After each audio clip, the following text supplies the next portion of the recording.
All right, welcome back once again. That was a heck of a fight between those voyageurs in the past chapter. Let's see what's going on in chapter 16. To Pierre's surprise, the fight lifted the gloom of the brigade, and once they got back underway, they covered 200 miles in only 3 days. Taking advantage of favorable winds, they hoisted their oilcloth tarps and sailed with little help from the paddles. Bless la Vielle, the old lady of the wind, Charbonneau declared. Their final afternoon on Superior, they camped only 10 miles from Grand Portage. Pierre asked Charbonneau, "Why don't we paddle down to the fort tonight?" Though the steersman had been friendly lately, he dismissed the question without reply, turning instead to prepare his bed.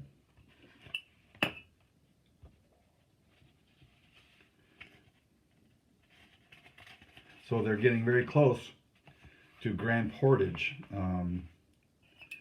their destination right now. They're not too far away. So they're making good time on the big lake. The next morning, then even Emile refused to explain. Excuse me here, guys and girls. Let me get this set up. Even Emile refused to explain, only saying quietly, "Just wait and see." So the next morning, the men rested until well after dawn. When they finally threw off their blankets, they immediately began sprucing themselves up for their arrival at the fort. Pierre was amazed to see men who had been dirty the entire trip suddenly begin to preen themselves with great care. Some bathed. Hey, this is a big deal. These guys took a bath, once every other month, whether they needed it or not. Some washed and combed their hair. The most conscientious in the group even unsheathed their hunting knives and trimmed their beards.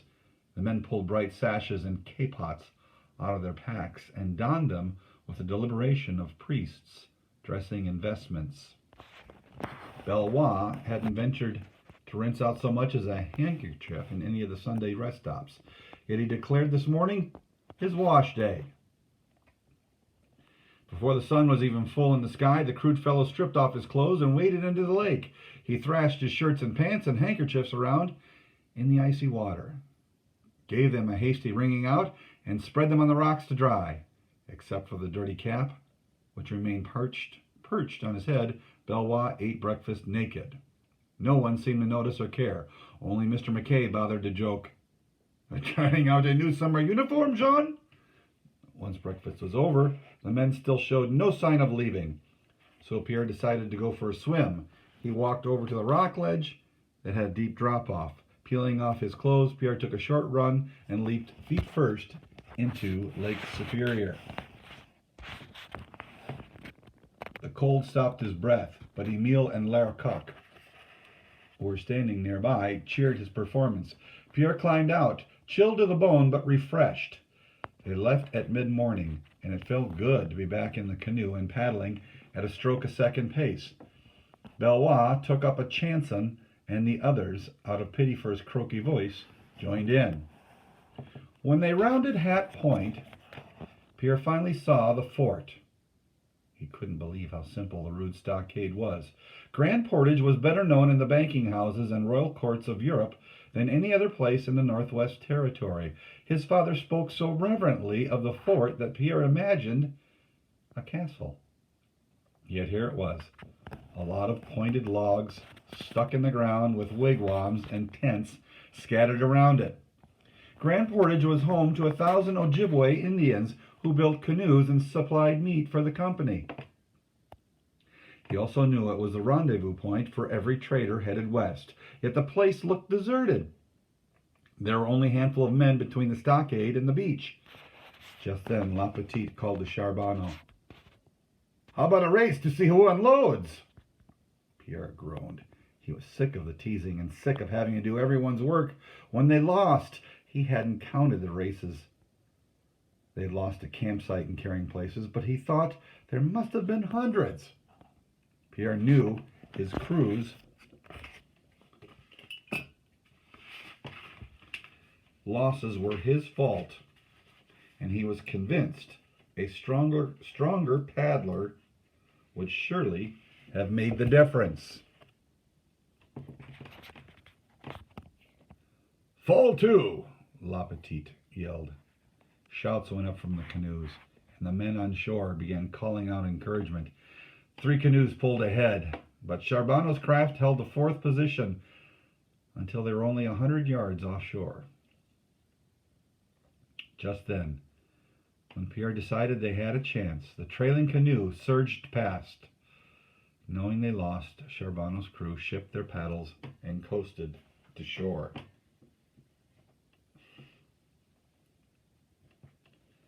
As they unloaded the freight, Belvoir, who was unused to losing canoe races, complained to Charbonneau.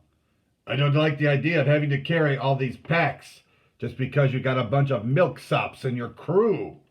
Belvoir leered at Pierre to lend emphasis to his words. Stop whining, Belvoir, Charbonneau countered. You had a paddle in your hand, too. But Belvoir wouldn't quit. It takes more than one real man to handle a Montreal, he insisted. As he walked over to pick up his first parcel, he jabbed his elbow into Pierre's ribs and he bumped him out of the way. Pierre nearly fell, but no one said a word. Feeling totally alone, Pierre picked up a pack and started up the path to the storehouse. Even Emile avoided his eyes. Most of the men trotted as fast as they could up the hill, anxious to get the job done. But Pierre dragged behind. He was convinced his paddling had lost them the race. He thought everyone must be sick of him by now. To make matters worse, each time Belvoir met Pierre going up or down the path, the dark man insulted him. If that pack's too heavy for you, madame, he said one time, I can get you a hat box to carry. Another time Belvoir said, perhaps we can find you a cane if the hill is too steep. Pierre studied the stockade. He couldn't believe he traveled 1,200 miles to find a row of log pickets stuck in the mud. For the first time since Lalanne's death, Pierre felt like crying. He returned to the shore and picked up another parcel, another 90-pound pack. Belvoir, who had a full load on his back, noticed that his eyes were red. What's the matter? He chortled. Crying for your mama? Ignoring the man, Pierre turned to hurry back up the trail, but Belvoir stuck out his foot. Pierre sprawled across the path, and his pack ripped open. A stack of nested kettles fell clanging onto the rocks. Belvoir opened his mouth wide and guffawed. You dropped your pot, mother. How will you ever cook supper?